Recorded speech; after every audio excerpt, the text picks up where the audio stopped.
Liyayikhetha ikumkhedlela inkosi enkulu Bombela Sitima Samampondo baba mkhulu phakade. Amen. Wona wawumuhle kakhulu umsebenzi wawenziwa yizo izimishini ukuba phela zifundise bona abantu abamnyama. Noma inhloso yabo babebafundisela ukuthi bagqilaze abanye abantu abamnyama ukuthi besebenzele bona phela abelungu ukuze beduse abanye abantu. Njengoba babethola lona ukuxhaswa kuze befunde phesheya kwezilwandle, bephinde bexhaswe ngazo izimali zokwenza amasonto. Njengoba naye uPaisley Isaka Seme wayefundiswe yizo izimishini, phela yayingekho enye indlela lapho ungafunda khona isikole. Kumele uqale ube yilo ikholo lasezimishini, bese umfundisi owumlungu athathe umntwana wakhe ayokufundisela yena ezikoleni zaphesheya kwezilwandle lapho kuphethwe khona ibandla. Lokho wawukuzuza ngakho phela ukuthi uyikholwa elizimisele kakhulu ngalo ivangeli, bese uthola lo mhlomulo. Abevame ukuthola lo mhlomulo ikakhulukazi yibo laba ababezalwa ebukhosini. Phela umlungu yonke ingqilazo yakhe uyifihle khona laphayana eBhayibhelini, lena afike azoyenza kulo izwe lalapha phela e-Afrika, eyithathela endabeni lapha abantwana baka-Israyeli ababethunjwe khona eBhabhiloni. Inkosi yaseBhabhiloni yabe isihlunga abantu, yakhetha abantwana basebukhosini ukuba bayohlala ngaphakathi esigodlweni beyofundiswa imfundo yakhona eBhabhiloni kanye nayo inkolo yakhona eBhabhiloni. Babazi kahle ukuthi uma bebambe abantwana bamakhosi bayobe banqobe isizwe sonke, ngoba lezi zingane ezingamakhosi izona ezizohlala ey'hlalweni zoyise ebese zifundisa abantu inkolo yomthumbi.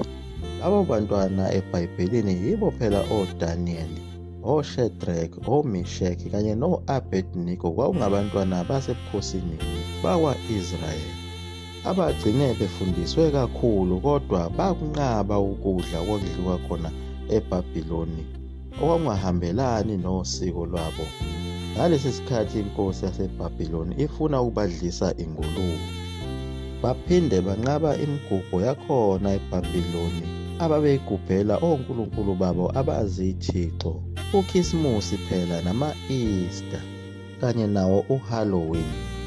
Laba bantwana basebukhosini bancamela khona ukuthi bayobulawa kuso isithando somlilo kunokuba bemukele inkolo yesitha sabo. Naye uDaniel owagcine efakwe emphandweni wezingonyama ngenxa yokuthi wayesanamathele kwinkolo yakwa-Israyeli egcina imithandazo kanye nesabatha, base bemphosa emphandweni wezingonyama. Nakhona kulo lelizwe lakwaZulu babesenza khona ukufanayo laba bantu abamhlophe, njengoba nayo inkosi uDinizulu yayisivele isiqalile ukusonda emishini ngaphansi kwakhe umbhishobhi uJohn William Colenso, kodwa yabuye yaphulukundlela ngalesi sikhathi phela sekhotheme uyise inkosi uCetshwayo.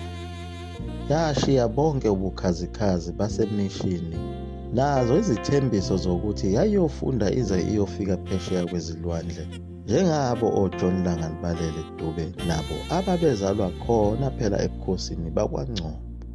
uJohn Langalibalele Dube wayesibonelo esihle kakhulu nakuba abantwana ababesakhula khona emishini, njengoba walandelwa wuye phela uPaisley Isaka Seme owayemncane kunaye uJohn Langalibalele Dube, kodwa wamlandela ngemfundo njengoba naye wafunda waze wayofika khona phesheya e-Amerika.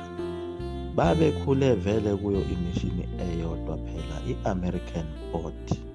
Naye phela uPaisley Isaka Seme kwenzeka okufanayo njengaye uJohn Langalibalele Dube, njengoba babengawakaMseleku kodwa bagcine sebengabakaSeme, kanye nawo amagama babewaqanjwa phela kuyo imishini. Amagama esiNgisi phela ayesuselwa kuwo amagama abelungu, njengoba yena leli gama elithi Paisley kwakuyisibongo somlungu wakhona emishini okuyena owamsiza ngokuthi aze ayofunda phesheya kwezilwandle e-University of Oxford ese-United Kingdom. Ngawo unyaka 1906 waze phela wabuya ngo-1910 kuleli zwe lase-South Africa. Ngalesi sikhathi sebebumba kabusha le nhlangano yamadube esandlwana i-South African Native National Congress. eBloemfontein uyena futhi uPisley Isaka Seme owaphakamisa igama lakhe uJohn Langalibalele Dube ukuthi abe ngumongameli, njengoba wayeyingqalabutho ayebukela kuyo phela ngisho nakhona ebandleni. Kodwa yena uJohn Langalibalele Dube wayengaphelile amandla phela, njengoba wayekade ecela khona ukubhabhadiswa uye uShembe, kodwa wathi uShembe makabuye emini. Kodwa uShembe wabuye wakhumbula ukuthi uJohn Langalibalele wayekade ekhale ngabantwana. Wayiyeka lena yokubhabhadisa, wasethi kuyena, konje uke wafika lana uzongibikela ukuthi iy'ngane kawunazo. Wavuma uDube wabe sethi unkosikazi wakho usekhulelwe njengamanje.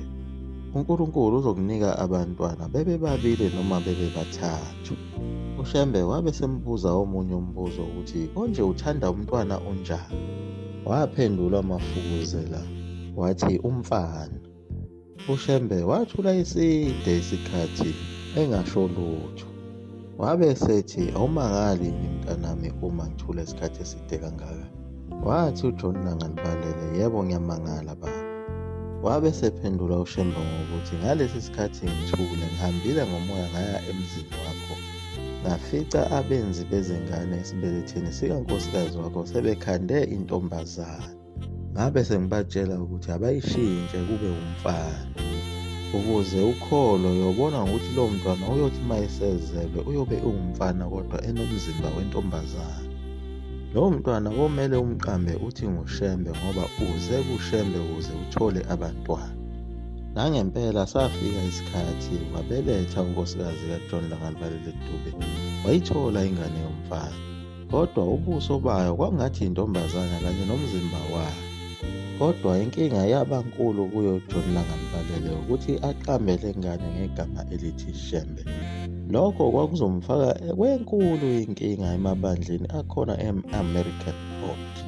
Wayeyonqunywa nokunqunywa ebandleni ngoba leli gama elithi Shembe laliyisitha esikhulu samaKristu asezimishini. Wakhetha ukuthi lo mfana amqambe igama athi uSobantu. Lo mfana wayezele wayehlekwa phela ngabantu ngoba babebona intombi, bathi mase befika sebebukisisa eduze, hawu insizwa, bese beyafa ukuhleka. uMafukuzela wabuye wayithola enye ingane yentombazana yesibili, wase phinde sethola ingane yesithathu yomfana njengokusho kwakhe uShembe. Ilapho uMafukuzela amangala khona ukuthi leli bhinca linamandla kaNkulunkulu, liyasebenza, liyasindisa.